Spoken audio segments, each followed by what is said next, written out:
We'll soon be in the busiest shopping period of the year, and Christmas trading gets an extra boost with Small Business Saturday on the 7th of December, a day when the public is encouraged to show their support by shopping in small, independent shops in their local area. Hi, I'm Sarah Willingham, and as American Express's Small Business Insider, I'm finding out how small businesses can make the most of Small Business Saturday by speaking to some successful little businesses and getting their top tips.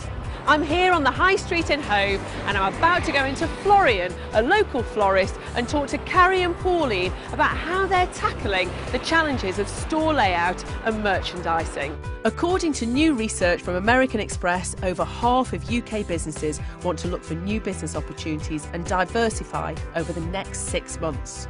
Carrie and Pauline offer a beautiful range of flowers and more recently opened a small pop-up vintage interiors business called Vintage Bird. Carrie always wanted to have a florist. My fault. I wasn't something I'd ever thought of. We decided we'd do a part-time course and retrain, and then we thought actually we quite like this.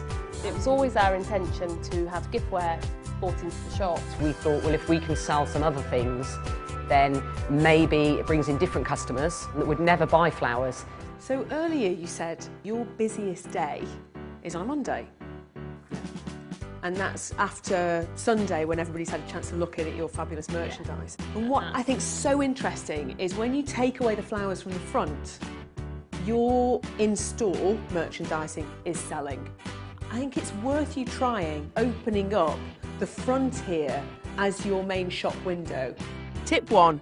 Think hard about your window display. Make sure customers can actually see what you're selling. When you come into the store, you've clearly thought about the journey that the consumer goes through. And you've nailed this. This is great. Take a bit more time outside. Merchandising starts 200 metres down the road. When I used to have restaurants, I used to walk in every direction towards my restaurant as a new customer. What can I see? And I think if you went outside and saw that, it would make you think very creatively about how you are actually merchandising your store for new customers.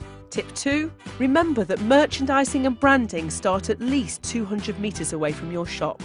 Where I think it's really interesting is Vintage Bird versus Florian. The merchandising here is Vintage Bird. Your brand is as a florist. Yeah.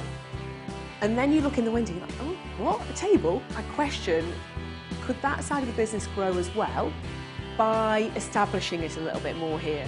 Making it very clear that there is Vintage Bird here at Florian. It's whether people know that out there. You wouldn't know that standing outside. You can separate those brands and actually allow the two businesses to flourish. Tip 3, make sure that your branding clearly reflects what you're selling.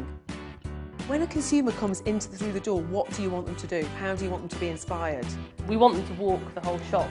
You know, this area is quite self-explanatory, but then we have our other area we've opened at the back of the shop, which is quite recent, and it is behind the counter. I wouldn't know to go through there as a customer. Yeah. And one of the main reasons actually is because this light here on the left is brighter. So actually my eyes are naturally drawn to your workroom. I think you should signpost it going through there. Make it very, very clear that there is more to buy this way. Tip 4, lighting is so important. Make sure you're lighting the things you want your customers to see. So what are you going to be doing for Small Business Saturday? We offer a loyalty card system at the moment, and so what we're going to do is use our A-boards to advertise it and just give everybody an extra stamp that day. Just have a bit of fun and a bit of conversation about it. Tip 5, reward your customers for visiting you on Small Business Saturday. As I prepare for Small Business Saturday on the 7th of December, I'll be visiting other small businesses with American Express. So look out for more ways to help you prepare for Small Business Saturday.